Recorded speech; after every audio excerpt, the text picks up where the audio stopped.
po jako akawuwo tebakola bikolwa ebyo ebyokuba nti amaka gaggwamu emirembe mu ngeri y'okulwanagana. Abaaliko mu buyeekera abawangalira mu bitundu by'e Kasese bakubiriziddwa obutalimbiwalimbibwa bannabyabufuzi mu biseera bino eby'okulonda wabula bakola emirimu gyabwe mwe bajja ekyokulya.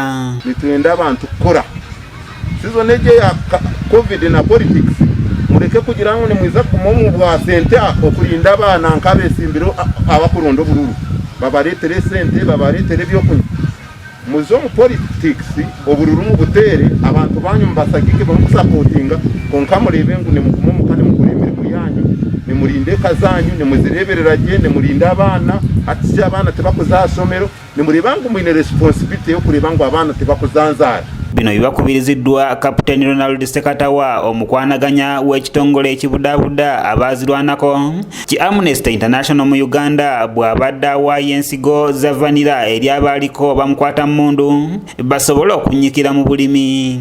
Mbakubidde omulanga okwewala okulwanagana, okwewala okwawukana, okwewala empalana, okwewala ebikolwa byonna ebizobaviirako obutabanguko mu bitundu byabwe. Era mbagambye okukakasa nti nno tulonde bulungi twagire betuwagidde naye tuleme okuva ku mulamwa nti mpalagana ne muliraanwa wange kubanga nalonzeemu pyasula Ekasese oba asula Empondo. Sekatawa ategeeza nti bannabyabufuzi bagenda ne besoolayo mu kiseera nga kino ne balimbalimba abantu ekika kino nti akalulu bakagaana baddeyo mu nsiko n'oluvannyuma ne bajja ku mirimu gyabwe mwe badde bafunira emirembe. Tubadde tetuva mu kitundu kino kwogera n'abantu baffe bano.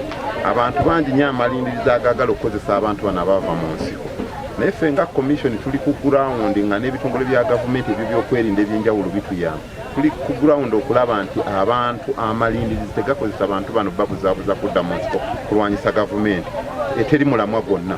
Era tuli ku ground ne bannaffe ebitongole by'okwerinda bituyambako. Musinyori Reverend Father Kisembo Tomasi ngono commissioner wa Amnesty Uganda agambye nti basazeewo okuba bavanira asobole okubayamba okwegobako obwavu ne balema n'okudda mu bikolwa by'obumenyi w'amateeka. Abantu bawadde vanira kwongera ku bugagga n'okulaba nti bayamba mu kulabira nafuna ssente n'okwerabirira n'okulabira abantu baabo. Naye ekinyagala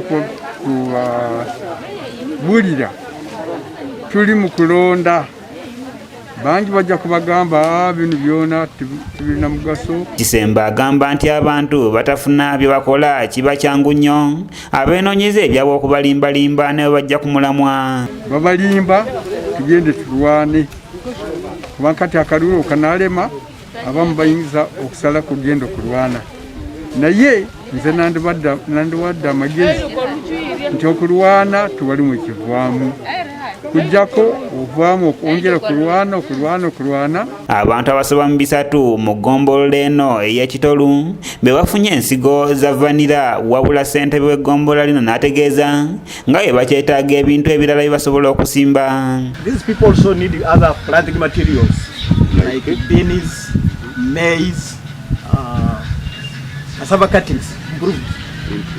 Yeah. Ndibukayitaga indengoleka ndibana bayamba nebehemba byarahera ibabayamba nebekusa esyambutu. Robert Kule yakusakidde eggulire erina okulwa ABS television. It is a planting season and if you ask these people they are struggling hard to get seed.